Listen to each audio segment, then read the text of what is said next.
अगले कुछ मिनट्स के बाद मैं आपको साइकोलॉजी का गॉड बनाने वाला हूँ, साइकोलॉजी का मास्टर माइंडेड इंसान बनाने वाला हूँ। क्योंकि आज मैं तुम्हारे साथ 8 ऐसी साइकोलॉजिकल ट्रिक्स शेयर करूंगा जिससे तुम किसी भी इंसान के माइंड को हैक कर लोगे, किसी भी इंसान की साइकोलॉजी के साथ खेल पाओगे, उससे वो सब कुछ करवा लोगे जो वो इंटेंशनली नहीं करना चाहता, लेकिन आप सब कॉन्शियसली उसकी साइकोलॉजी के साथ खेल कर इजीली किसी को भी यूज कर पाओगे। ये साइकोलॉजिकल ट्रिक्स जो इतनी डेंजरस हैं, इसको प्लीज किसी का नुकसान करने के लिए यूज मत करना, सिर्फ तब ही यूज करना जब कोई सामने वाला आपका नुकसान कर रहा हो। क्योंकि ये वीडियो हमारे चैनल की सबसे बेस्ट वीडियो होने वाली है, क्योंकि साइकोलॉजी ऐसी पावर बन चुकी है जो आज के दौर में आपको जरूर सीखनी चाहिए, वरना आप बहुत सारे लोगों से पीछे रह जाओगे। लिटरली आज के दौर में every company, every social media app, every businessman, हर कोई साइकोलॉजी के साथ खेलकर दूसरों को कंट्रोल करने की कोशिश में है। आपका हर डिसीजन दूसरों के कंट्रोल में आ चुका है। आप सब कॉन्शियसली वही काम कर रहे हो जो सामने वाला करवाना चाह रहा है, लेकिन आपको कुछ नहीं पता चल रहा। अगर तुम भी साइकोलॉजी के साथ पावरफुल, डेंजरस बनना चाहते हो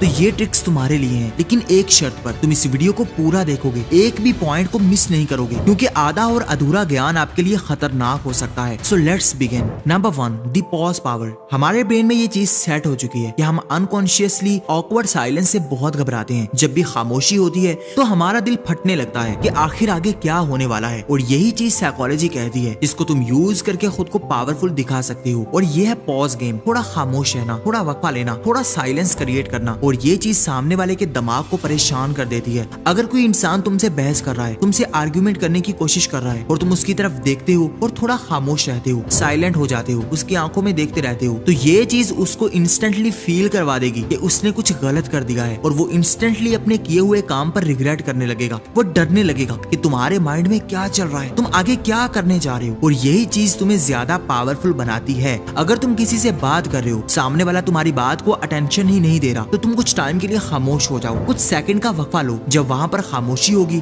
तो हर इंसान अपनी अटेंशन तुम्हारी तरफ ले आएगा कि आखिर तुम चुप क्यों कर गए। ये कोई आम बात नहीं, बल्कि ये हमारे ब्रेन की साइकोलॉजी है। इससे तुम किसी का भी माइंड को हैक कर सकते हो। बस थोड़ा वक्फा लो, पॉज लो, और सामने वालों को अपने बारे में सोचने पर मजबूर कर दो कि तुम आगे क्या करने जा रहे हो। बहुत सारे लोग होते हैं जो रुकते ही नहीं, वो बस बोलते रहते हैं, हर बात पर जल्दी से रिएक्ट करते हैं, हर बात पर आर्ग्यूमेंट करते हैं। ऐसे लोगों को कोई भी सीरियस नहीं लेता। जितने भी पावरफुल लोग होते हैं वो इसी पॉज की गेम को समझते हैं। वो अपनी बात करते हुए पॉज लेते हैं, अपने रिएक्शन में थोड़ा रुकते हैं, सोचते हैं, समझते हैं, और यही चीज उनको ज्यादा इंटेलिजेंट बनाती है, लोगों को उन पर अपनी अटेंशन लाने पर मजबूर कर देती है। Number 3, door in the face technique. देखो, तुम किसी इंसान से कोई काम निकलवाना चाहते हो और वो इंसान तुम्हारा काम नहीं करेगा, तुम्हें पक्का यकीन हो चुका है। या तो वो बहाना बना देगा या फिर साफ साफ मना कर देगा। तो यहाँ पर काम आएगी साइकोलॉजी, और साइकोलॉजी का ये rule, door in the face. देखो, तुमने सामने वाले के माइंड के साथ ऐसे खेलना है कि वो तुम्हारा काम करने पर एग्री भी हो जाए और तुम उसको इस्तेमाल भी कर लो, लेकिन उसको पता भी न चले। किसी भी इंसान को काम करने से पहले इतना बड़ा काम बताओ कि सामने वाला पहले से ही अनकंफर्टेबल हो जाए।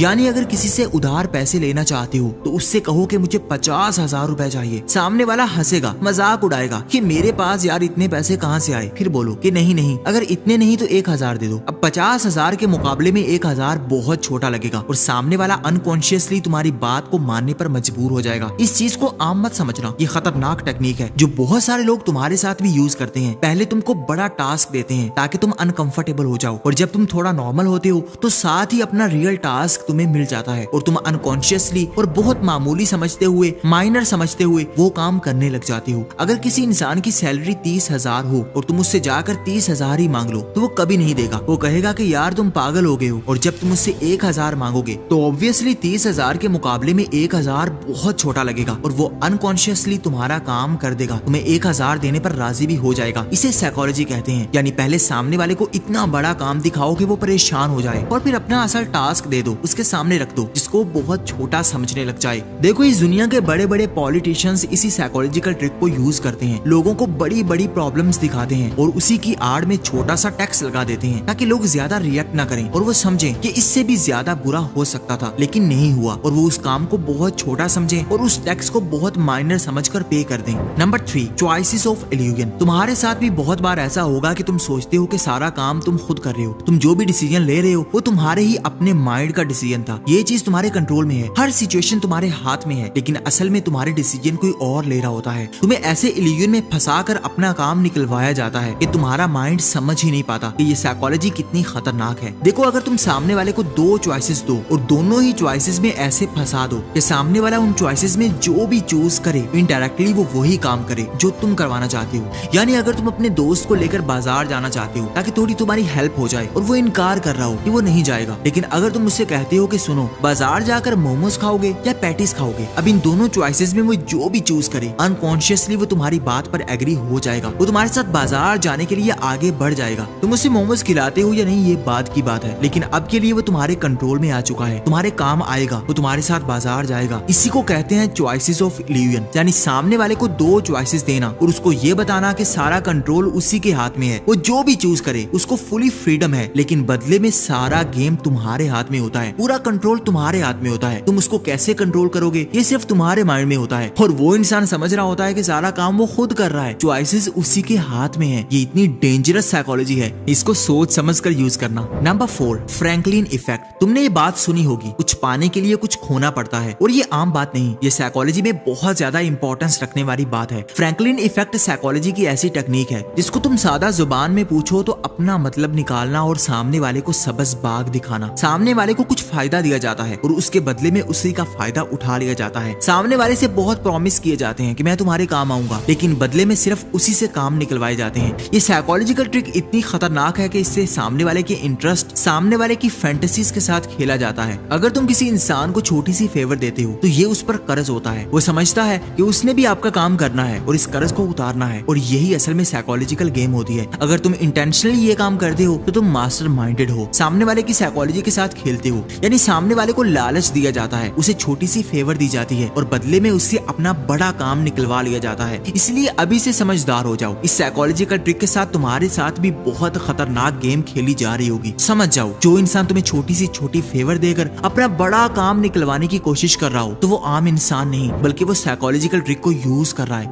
अगर कोई फ्री में तुम्हें गिफ्ट दे रहा है, फ्री में खाना खिला रहा है, तो समझ जाओ फ्री में कुछ भी नहीं होता। फ्यूचर में वो तुम्हें किसी बड़े काम के लिए जरूर यूज करेगा और वो उसी जाल में फंसाने के लिए अपनी बेस बना रहा है, तुम्हें फ्री में चीजें दे रहा है। इसलिए फ्री की चीजों को अवॉइड करो और इस साइकोलॉजिकल ट्रिक को समझो। Number 5, power of because. देखो, हमारा माइंड इस तरह से प्रोग्राम है कि हम किसी चीज की रीजंस के साथ ज्यादा कनेक्ट करते हैं। अगर हमें किसी चीज की रीजन पता होती है तो हम उस चीज को जल्दी से मान लेते हैं। फॉर एग्जाम्पल, अगर हमारा दोस्त हेल्प मांगने के लिए आता है और वो कहता है कि यार मुझे 4000 रुपए चाहिए और वो फिर रीजन नहीं देता, तो शायद हम इतने एग्री ना हो, शायद हम उसे ना बोल दें। लेकिन अगर वो ये कहता है कि यार 5000 अर्जेंटली चाहिए, मुझे मेडिसिन लेनी है, तो आपके माइंड को रीजन मिल चुकी है, बिकॉज मिल चुका है। आप उसकी बात पर ट्रस्ट भी करोगे, उसको शायद पैसे भी दे दो। तो ये बिकॉज की पावर है, यानी रीजन की पावर है। आप किसी काम को करवाने के साथ साथ उसकी छोटी सी रीजंस को शेयर करते हो तो हमारा ब्रेन उसको जल्दी से एक्सेप्ट करने की कोशिश करता है, उसको मान लेता है। साइकोलॉजी के प्रो माइंडेड लोग इसी ट्रिक को यूज करते हैं। वो किसी से काम निकलवाने से पहले उसको रीजंस देते हैं। फॉर एग्जाम्पल, यार मैं तुमसे हेल्प लेने के लिए आया हूँ क्योंकि तुम मेरे दोस्त हो, मैं तुम पर ट्रस्ट करता हूँ, मैं तुम पर बिलीव करता हूँ। मैं किसी और इंसान पर इतना बिलीव नहीं कर सकता जितना मैं तुम पर करता हूँ। मुझे सिर्फ इसीलिए हेल्प चाहिए क्योंकि मैं तुम्हें अपना समझता हूँ। अब इतनी रीजंस के बाद तुम उसकी बात मानो या ना मानो, लेकिन तुम अंदर से गिल्टी जरूर फील करोगे कि सामने वाला इतनी रीजंस दे रहा था लेकिन फिर भी मैंने हेल्प नहीं की।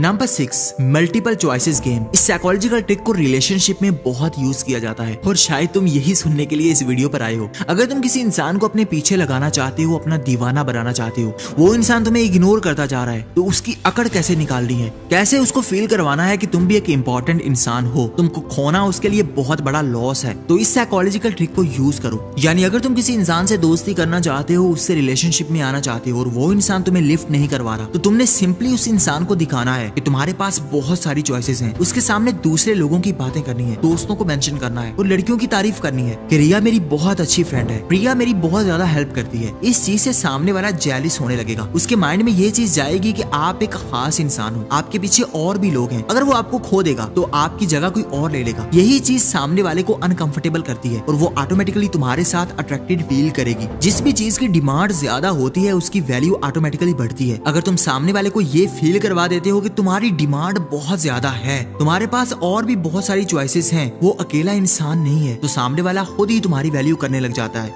लेकिन इस ट्रिक को ज्यादा फेक यूज नहीं करना, जिससे सामने वाला समझ जाए कि तुम सिर्फ हवा में ही बातें कर रहे हो। एक लिमिट में रहकर कर सकते हो और इसका रिजल्ट तुम्हें शॉक कर देगा। Number 8, selective information. साइकोलॉजी में कहा जाता है कि जिस चीज की कमी होती है उसकी वैल्यू ऑटोमेटिकली बढ़ती है। अगर तुम अपनी वैल्यू को बढ़ाना चाहते हो तो अपनी लाइफ के बारे में इन्फॉर्मेशन देना बंद कर दो, दूसरों को चीजें एक्सप्लेन करना बंद कर दो, एक लिमिट में रहकर इन्फॉर्मेशन दो। सिर्फ उतनी चीज बताओ जितना जानना जानना जरूरी हो, इसके बारे में जानने के बाद लोगों के दिलों में क्यूरियोसिटी और बढ़े, लोग तुम्हारे बारे में और ज्यादा जानना चाहें। साइकोलॉजी में इसको कहा जाता है कि खाना देकर भी भूखा रखना, यानी सामने वाले को सिर्फ इतनी नॉलेज देना कि सामने वाला तुम्हारे बारे में डिस्कस करता रहे, तुम्हारे बारे में सोचता रहे या फिर तुम्हारे बारे में और ज्यादा जानने की कोशिश करता रहे। जितना ज्यादा तुम खुली किताब बनोगे, लोग तुमको पढ़ेंगे, तुम्हारे बारे में जानेंगे, तुमको जज करेंगे और लात मार देंगे। और जितना तुम दूसरों के सामने अपने आप को कॉन्फिडेंट दिखाओगे और इसके साथ अपने आप को प्राइवेटली प्रेजेंट करोगे, जैसे तुम अपने बारे में ज्यादा इन्फॉर्मेशन शेयर नहीं करोगे, तो तुम्हारा ऑरा बढ़ेगा, तुम्हारी पर्सनैलिटी बनेगी, तुम्हारी प्रेजेंस और ज्यादा अट्रैक्टिव लगेगी, तुम्हारे बारे में लोग ज्यादा बात करेंगे। जितने बड़े बड़े सेलिब्रिटीज और इन्फ्लुएंसर्स होते हैं वो इसी ट्रिक का यूज करते हैं। इसी वजह से उनके छोटे से छोटा काम भी पब्लिक में रहता है, न्यूज में रहता है, क्योंकि लोग उनके बारे में ज्यादा जानना चाहते होते हैं। वो खुद बैठकर अपनी लाइफ को इतना ज्यादा डिस्कस नहीं करते, वो सिर्फ उतना बताते हैं जितना लोगों के लिए जानना जरूरी होता है, ताकि लोग उनको ज्यादा डिस्कस करें, लोग उनके बारे में और ज्यादा जाने। इन ट्रिक्स को अगर तुम आज इसे यूज करना शुरू कर देते हो तो तुम साइकोलॉजी के मास्टर माइंडेड इंसान बन सकते हो। और अगर यहाँ तक वीडियो को देखा है तो कमेंट में साइकोलॉजी जरूर लिखना, ताकि मैं देखूं कि कितने लोग हैं जिनकी अटेंशन पावर अभी बाकी है, जो इतनी लंबी वीडियो को देख सकते हैं। वीडियो अच्छी लगी हो तो इसको लाइक कर दो, चैनल को सब्सक्राइब करके बेल आइकन को दबा दो, ताकि आने वाली हर नई वीडियो सबसे पहले आप देख सकें। Thank you for watching.